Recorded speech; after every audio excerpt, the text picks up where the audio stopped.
नमस्कार दोस्तों general science यानी सामान्य विज्ञान भी एक महत्वपूर्ण सब्जेक्ट होता है और इसमें से प्रत्येक कंपटीशन में, चाहे वो कंपटीशन कौन सा भी सही, उसमें 20-25 क्वेश्चन अवश्य आते हैं। 15-20 क्वेश्चन इसमें से अवश्य आते हैं। तो इसलिए यदि इस पर अच्छी तरह से पकड़ बना ली जाए तो आपकी सफलता में ये काफ़ी सहायक सिद्ध होगा।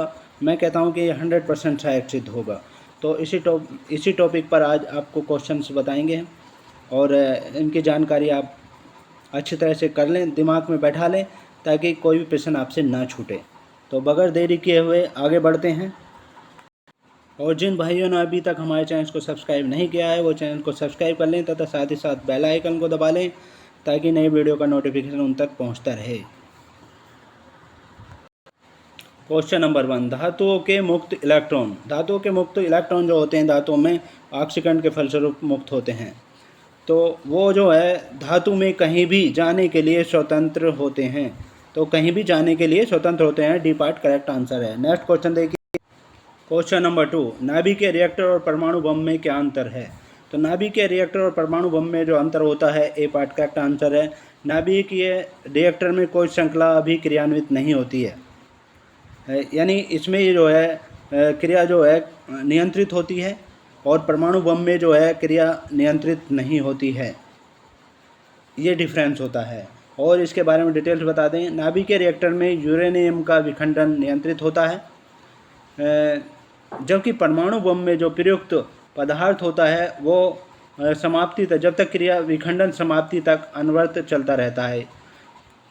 और नाभिकीय रिएक्टरों में शीतलक व मंदक का प्रयोग किया जाता है जो वांछित गति एवं उद्देश्य की प्राप्ति में सहायक होता है। इस तरह से होता है। ये ए पार्ट करेक्ट आंसर है। नेक्स्ट क्वेश्चन नंबर 3, गति प्रेरक का कार्य होता है। तो गति प्रेरक का जो कार्य होता है वह होता है बी पार्ट करेक्ट आंसर है। यह इस हृदय स्पंदन को समंजित करता है, यानी समंजित का मतलब है नियंत्रित करता है। ये गति प्रेरक एक ऐसा चिकित्सा उपकरण है जिसके माध्यम से हृदय गति कम हो जाने पर इसे सामान्य अवस्था में लाने के लिए प्रयोग किया जाता है। यानी जब हृदय गति जो है कम हो जाती है तो उसको सामान्य में लाने के लिए इसका प्रयोग किया जाता है। बी पार्ट करेक्ट आंसर है। नेक्स्ट क्वेश्चन देखिए। नाभिक के बिना एक परिपक्व स्तनाग्र कोशिका कौन सी है। तो नाभिक के बिना एक परिपक्व स्तनाग्र कोशिका जो होती है, बी पार्ट करेक्ट आंसर है, लोहित कोशिका होती है वो। बी पार्ट करेक्ट आंसर है। नेक्स्ट क्वेश्चन देखिए। क्वेश्चन नंबर 5, कार के इंजन में नॉकिंग से बचने के लिए निम्न में से कौन सा प्रयोग में लाया जाता है। तो नॉकिंग से बचने के लिए जो प्रयोग में लाया जाता है, सी पार्ट करेक्ट आंसर है, लेड टेट्रा एथिल लाया जाता है। सी पार्ट करेक्ट आंसर है। कुछ ऐसे ईंधन होते हैं दोस्तों जिनका वायु मिश्रण जो है इंजनों के सिलेंडर में ज्वलन समय से पहले हो जाता है, जिससे उसमें जो है पूर्णतः कार्य में परिवर्तित न होकर धात्विक धग्नी उत्पन्न करने में नष्ट हो जाती है।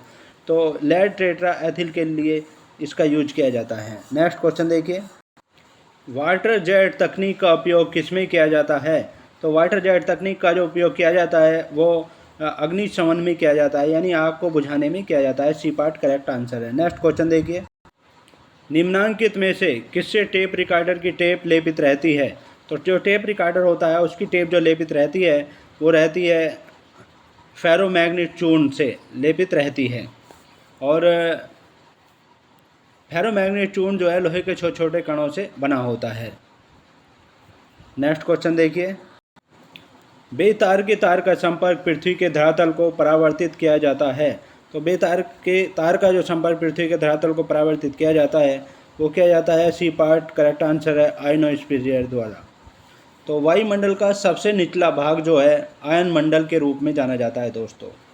यह 80 किलोमीटर से 400 किलोमीटर की ऊंचाई के मध्य स्थित होता है और आश्चर्यजनक विद्युतीय और चुंबकीय घटनाओं का घटित होना इसकी प्रमुख विशेषता है। पृथ्वी से जो प्रेषित रेडियो तरंगे इसी मंडल से परावर्तित होकर पुनः पृथ्वी पर वापस आ जाती हैं। इसी के कारण पृथ्वी पर रेडियो प्रसारण संभव है।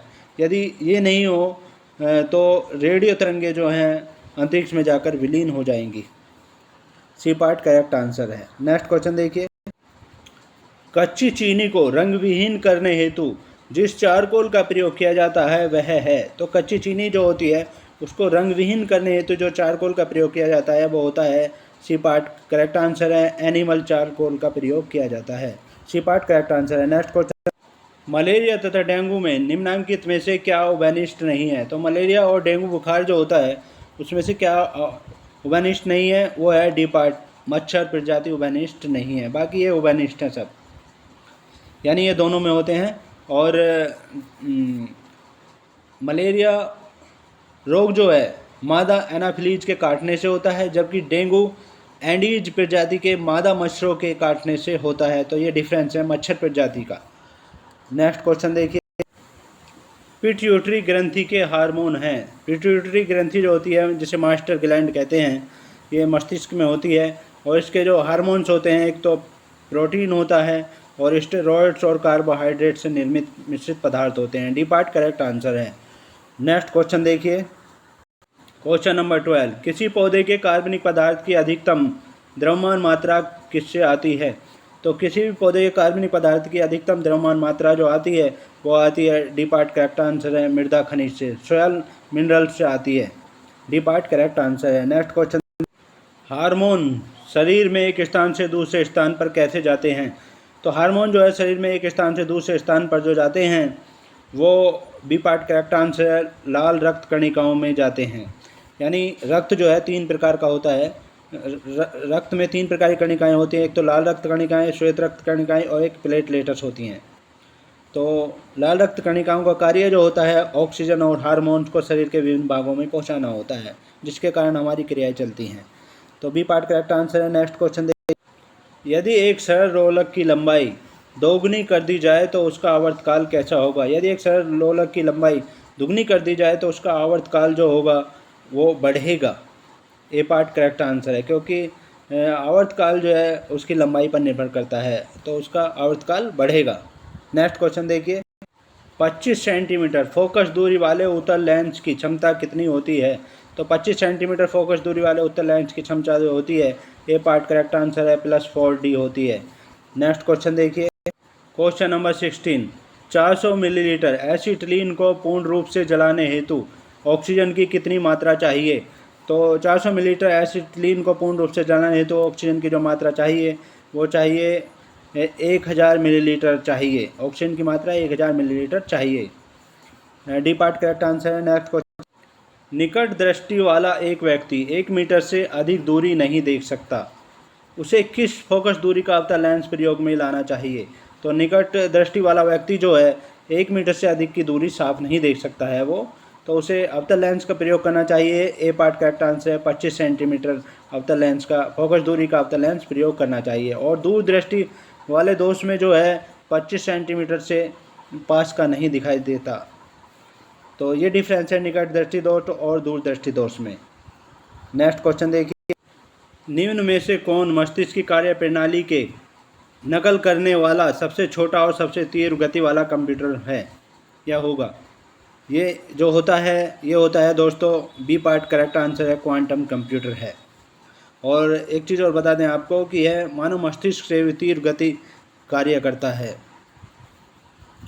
नेक्स्ट क्वेश्चन देखिए, जब रक्त में ऑक्सीजन की सांद्रता में कमी आती है तो श्वास की गति जो है बढ़ जाती है। बी पार्ट करेक्ट आंसर है, श्वास की गति बढ़ जाती है। बी पार्ट करेक्ट आंसर है। नेक्स्ट क्वेश्चन, असुरक्षित पेयजल एवं बुरी सफाई द्वारा विकासशील देशों में उत्पन्न 3 संचरणीय रोग हैं। संचरणीय रोग जो हैं वो हैं 3, एक तो है मलेरिया रोग और तीव्र प्रवाहिका तथा शिस्टोसोमियासिस रोग है। ये तीनों रोग जो हैं असुरक्षित पेयजल और बुराई सफाई वाले देशों में ज़्यादा विकसित रोग हैं। बी पार्ट करेक्ट आंसर है। नेक्स्ट क्वेश्चन नंबर 21, सिनकोना की छाल से प्राप्त औषधि को मलेरिया के उपचार के लिए प्रयुक्त किया जाता था। जिस कृत्रिम औषधि ने इस प्राकृतिक उत्पाद को प्रतिस्थापित किया वह कौन है? यानी पहले क्या होता था, सिनकोना की छाल होती थी, उसको मलेरिया के उपचार के लिए इस्तेमाल किया जाता था, लेकिन आज के समय में जो इस्तेमाल हो रहा है उसके स्थान पर वो हो रहा है, बी पार्ट करेक्ट आंसर है, क्लोरोक्विन हो रहा है। बी पार्ट करेक्ट आंसर है, क्लोरोक्विन हो रहा है। नेक्स्ट क्वेश्चन देखिए, जब लाल, हरा और नीला रंगों के प्रकाश को करीब करीब बराबर अनुपात में मिलाया जाए तो परिणामी रंग कौन सा होगा? परिणामी रंग जो होगा लाल, हरा और नीला रंगों के प्रकाश को मिलाने पर वो होगा। बी पार्ट करेक्ट आंसर, इसमें से उजला रंग होगा। बी पार्ट करेक्ट आंसर है। नेक्स्ट क्वेश्चन देखिए, क्वेश्चन नंबर 23, मैग्नेटाइट का रासायनिक सूत्र क्या है? मैग्नेटाइट का रासायनिक सूत्र जो है दोस्तों वो है, बी पार्ट करेक्ट आंसर है, Fe। ये होता है Fe3O4 होता है, ये Fe3O4 होता है। नेक्स्ट क्वेश्चन देखिए, निम्न में से कौन सा धातु ऑक्सीजन के एक साथ सबसे जल्दी प्रक्रिया करता है? तो ऑक्सीजन के साथ सबसे जल्दी जो प्रक्रिया करता है वो है, ए पार्ट करेक्ट आंसर है, मैग्नीशियम होता है दोस्तों। मैग्नीशियम ऑक्सीजन के साथ सबसे जल्दी प्रक्रिया करता है। नेक्स्ट क्वेश्चन देखिए, क्वेश्चन नंबर 25 और लास्ट क्वेश्चन है, ग्रेफाइट ताप एवं वैद्युत का सुचालक होता है। तो ये किस कारण से होता है? क्योंकि इसमें मुक्त इलेक्ट्रॉनों की उपस्थिति के कारण होता है, मुक्त इलेक्ट्रॉनों की मात्रा अधिक होती है इसमें। तो ये थे हमारे बहुत ही महत्वपूर्ण क्वेश्चंस। नेक्स्ट पार्ट में आपसे फिर मुलाकात होगी, तब तक के लिए जय हिंद, जय भारत। Thanks so much.